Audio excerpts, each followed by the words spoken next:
وہ ہے security of advocates. جو پلے کارڈس آپ کے سامنے پیش کیا گیا اس میں یہ لکھا ہوا ہے کہ ان 2 مہینوں میں 5 حادثے ایسے ہوئے جو انسیڈنٹس بروٹل اٹیکس آن ایڈوکیٹس، اور یہ 5 واقعے سارے کے سارے ان وقت ہوئے جب ایڈوکیٹ اپنی ڈیوٹی کر رہے تھے. دیکھیے سوسائٹی 2 طریقے سے ڈیوائیڈڈ ہے. ایک ہے سوشل سوسائٹی اور ایک ہے کرمنل سوسائٹی. آپ کو یا کرمنل کیس ہو، پاس پولیس کا کوئی کیس کسی کے اوپر، ہماری کنٹری میں ایک کیس یا تو پولیس کے ذریعے یا کورٹ کے ذریعے کسی پہ بھی کسی بھی سیکشن میں بک ہو سکتا ہے. یا آپ پہ کوئی کرمنل کیس ہو یا کوئی سول کیس ہو یا میٹریمونیل ہو، کسی بھی ذریعے سے آپ کو ایڈوکیٹ کی ضروری ہے. اور کوئی بھی ایڈوکیٹ کی ڈیوٹی صرف یہی ہوتی کہ وہ اپنی انٹیلیجنس اور اپنی ڈیو ڈیلیجنس سے اپنے موکل کے لیے کام کرے. آپ کو کئی وقت یہ چیز دکھنے میں آئیں گی، کوئی بھی قسم کا واقع ہو، پولیس کی بروٹیلٹی ہو، رائٹس ہو، آپ کو دیکھیں گا کہ وکلا irrespective of the region, caste, creed, religion, آپ کو دیکھیں گا وہ اپنے ایکیوزڈ کے فیور میں کام کرتے رہیں گے. اگر اس قسم کی جو کمیونٹی ہے وکلا، اس کو ایک ایڈوکیٹ ایکٹ کے تحت بنایا گیا، اگر ان کو پروٹیکشن نہیں ہوا. دیکھیے یہ 3 بروٹل اٹیک ہے. 3 میں آپ کو نام بولتا ہوں. سب سے پہلے ایم اے حفیظ جو میرے کو یاد ہے، بعد میں منان غوری، اس کے بعد ایک شاید اشوک تھے، ویری ریسنٹ کیس جو ہائی کورٹ میں، اور آپ کے سری لنگم پلی منڈل کے ذریعے احاطے میں ان کا قتل ہوا. یہ سارے یہ سارے حالات میں 2-3 چیزیں جو کامن ہیں وہ یہ ہے کہ all these advocates had been practicing and doing their duty as required or for them to do. یہ قتل ہو، یہ بروٹل اٹیک ہو. دوسرا ذریعہ یہ ہے کہ دوسرا پرابلم یہ ہے کہ جب یہ پولیس کے پاس کمپلینٹ جاتا تو سب سے پہلے پولیس سے ٹانٹ شروع ہوتے کہ آپ کرمنل کو آپ ہی بچاتے، لیٹیگیشن میں آپ لوگ ہی کام کرتے.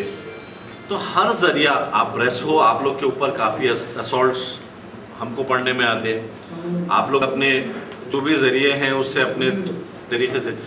وی are looking at a social solution to this. ایسا نہیں ہے کہ ایڈوکیٹ اپنا بچاؤ خود نہیں کر سکتا، but the problem is we are trend.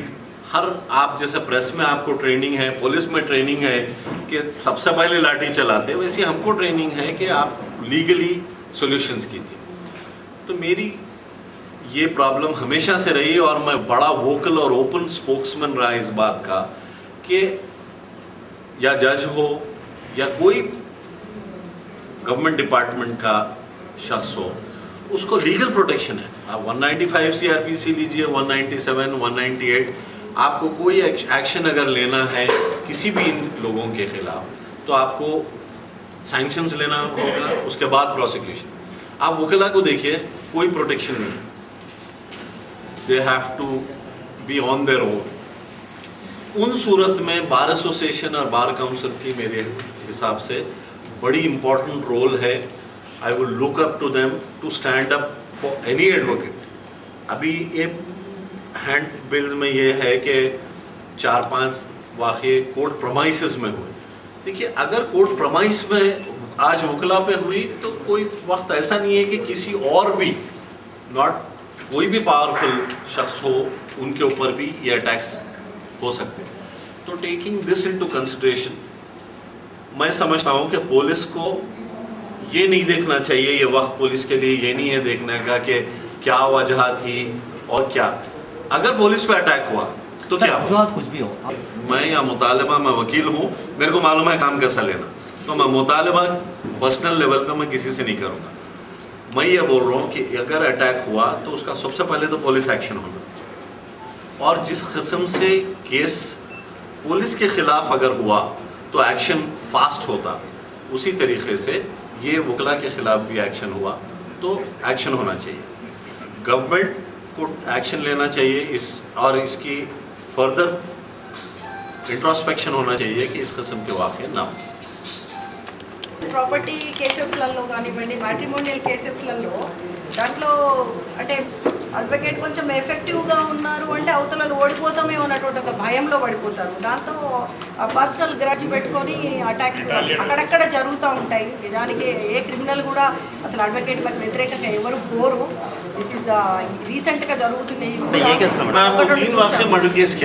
ఒక మర్డర్ కేసు اور that is also related to properties. دیکھیے ڈسپیوٹ کرمنل ہے، اس سے تعلق نہیں.